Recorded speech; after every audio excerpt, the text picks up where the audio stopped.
You know, today you accept Islam, and when you accept Islam, you have to make certain changes in your life.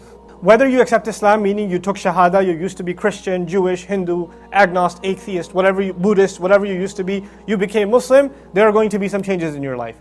Or you were Muslim, but you were asleep, and then Allah woke you up. And then the Islam inside you woke up. There are going to be certain changes in your life. Those changes are going to be very visible to your family and friends. You're going to sit in different company now. You're not going to enjoy the same old parties that you used to because you see certain things are not permissible in those parties. You're going to notice that the way you used to make money is not very good, so you're going to lose some business. You might even have to quit your job as a result. So you're going to become more and more and more isolated when you take your religion seriously at first, because there are certain things your religion doesn't allow you to do. And the people around you have no problem with it. So they'll notice that you've become weird. You've become isolated. You've become cut off. And they're going to call you a fool.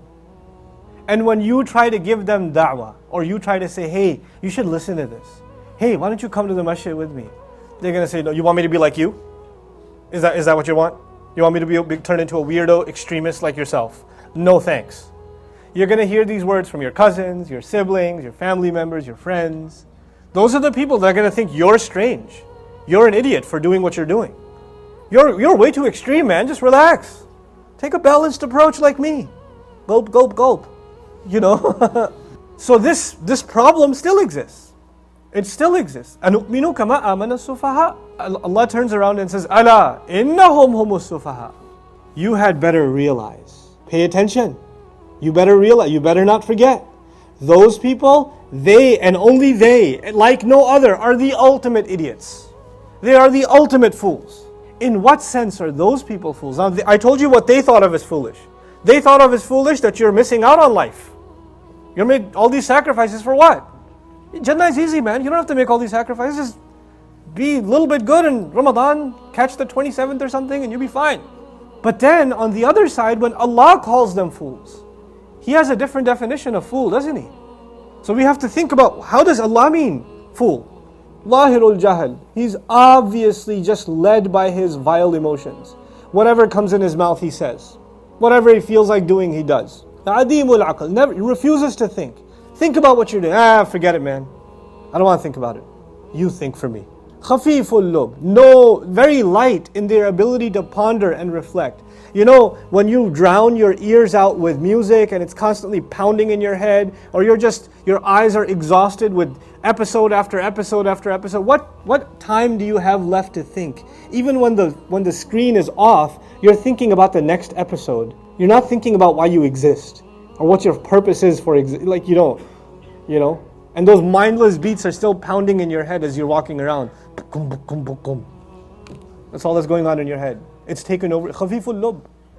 They don't use this incredible thing Allah gave the human being, this mind. They've numbed this mind. It has its own kind of drugs. And like an addiction to entertainment is a drug by itself that kills your ability to think.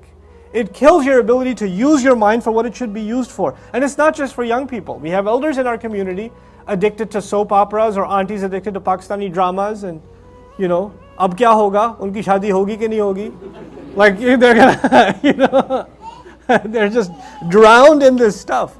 Da'ifur ra'yi. Weak in forming any opinion. I don't know, I'm not sure. Living a whole life of I'm not sure, I don't know. Nothing's clear in life. Radi'ul fahmi. Just completely rejected in terms of understanding. In other words, they don't care to develop an understanding of anything. Mustakhiful qadr, and now they're less and less capable. Sari'ul dhanb, very quick to do sins though. Very quick to do sins. Haqirun nafs. Basically no dignity, no respect for self. Then no self-respect. Makhdu'u shaitan, completely deceived by shaitan. Asiru tughyan, they've become a prisoner to their own disobediences to God. They are addicted to sinning against Allah. Prisoners to rebellion. Da'imul isyan, constantly sinning. Constantly doing evil. Mulazimul kufran, completely, the only thing they're committed to is ingratitude. They just can't be grateful. Always entitled for more and more and more. لا يبالي بما كان أو لا ولا بما هو كائن أو سوف يكون. They don't care about what has been, what they've done in the past, what they're going to be what they're doing now, and what they're going to be doing. No care or consideration for consequences. What's a bigger fool than that? إنهم هم السفهاء. Those carefree, you know, completely oblivious people. They are the ultimate fools.